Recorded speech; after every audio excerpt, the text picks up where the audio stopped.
Hello to all the Folio members. Very excited for your upcoming event. Thank you for hosting me.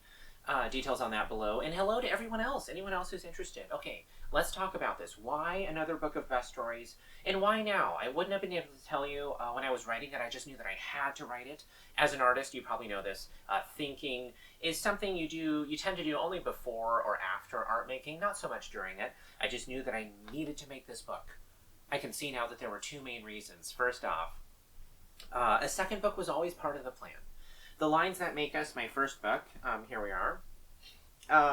Also True Bus Stories. It's a quick read. It's 30 photographs and 30 stories. For me, it's more of an introduction to the world of the street as I see it. I put my all into this book. I still recommend it. But one book is not enough. The stories just keep on coming. Everyone has a best story. The street is so dense and rich with incidents, so bursting with the multitudinous cacophonies of existence that sharing another volume from a realm that is so richly supplied was an obvious afterthought. But through what lens? Lines came out in 2018. Much has transpired for Seattleites since then. As you know, it has not been easy. Have you found that the hardship of post-2020 existence seems to possess a seeping quality, a sort of insidious creep, where anxiety has found you not just via the news and world events, we would expect that, but also in your personal life. New challenges and losses presenting themselves in areas we thought would always be stable. Trauma and its slowpoke sibling, grief, who has the most annoying way of sticking around, have become so much harder to hide from. Even time moves differently. 4 years ago doesn't feel like 4 years ago. What is the way forward through all this morass? What if instead of hiding from all the above, we lean into the challenge of our times, rising to the occasion, looking out for one another not because it is easy, but precisely because it is difficult, because it is what our best, toughest, tenderest self would seek to accomplish. That is what my new book, Deciding to See, here it is all about. Finding hope in the context of community, of strangers, connecting the dots of the hard times we've endured together, and realizing they've made us stronger, more adept at patience, insight, forgiveness. Everyone's currently working through something. I mean that not ironically, but emphatically. Because no matter where we are on the ladders of existence that we choose to measure ourselves by, we're all a few rungs lower down than we were before COVID. We're disillusioned, divided, bewildered by a world larger and more terrifying than we imagined possible. There's many problems today, but I'm most concerned with the problem of being confronted with this many problems. How are we supposed to think in this environment?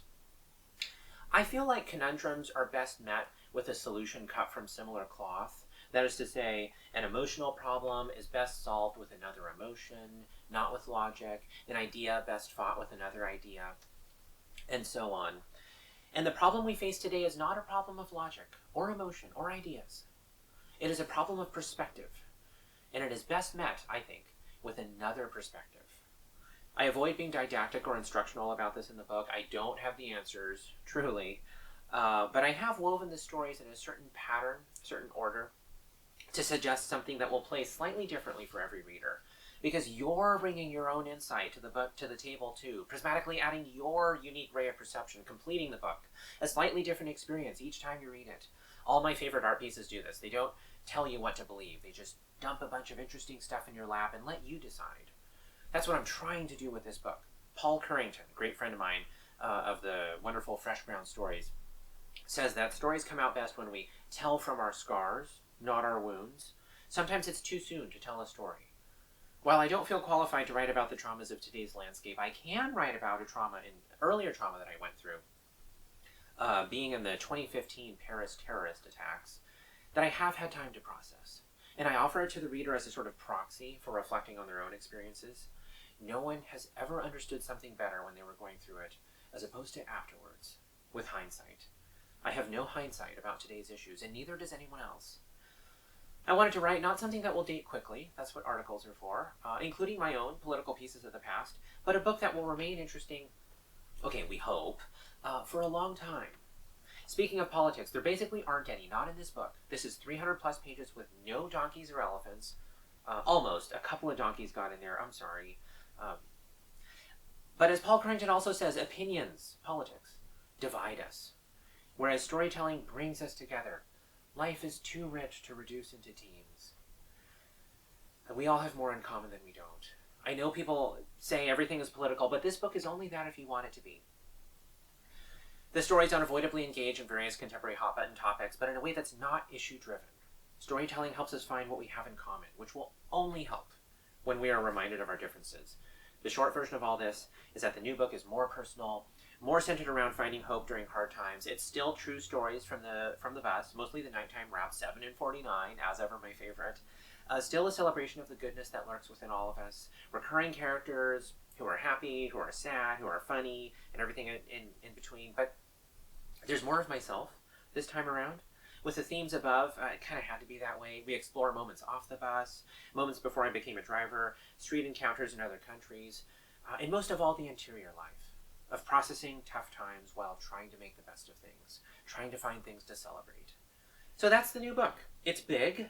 It has almost 3 times as many stories as lines. It has heft, because I wanted you to have your money's worth, and also because working out all the above these days is no joke, especially when you're trying to be an optimist, as I'm sure you know. So that's where I'm coming from, writing this new volume. Thank you for listening. You don't have to like or subscribe. You could buy the book. That would be lovely. It's available anywhere. And hopefully I'll see you at this folio event, November 22nd. Wow. If you're watching this after the folio event, great. Check out the book, and maybe I'll see you at the next event. Thank you for being interested.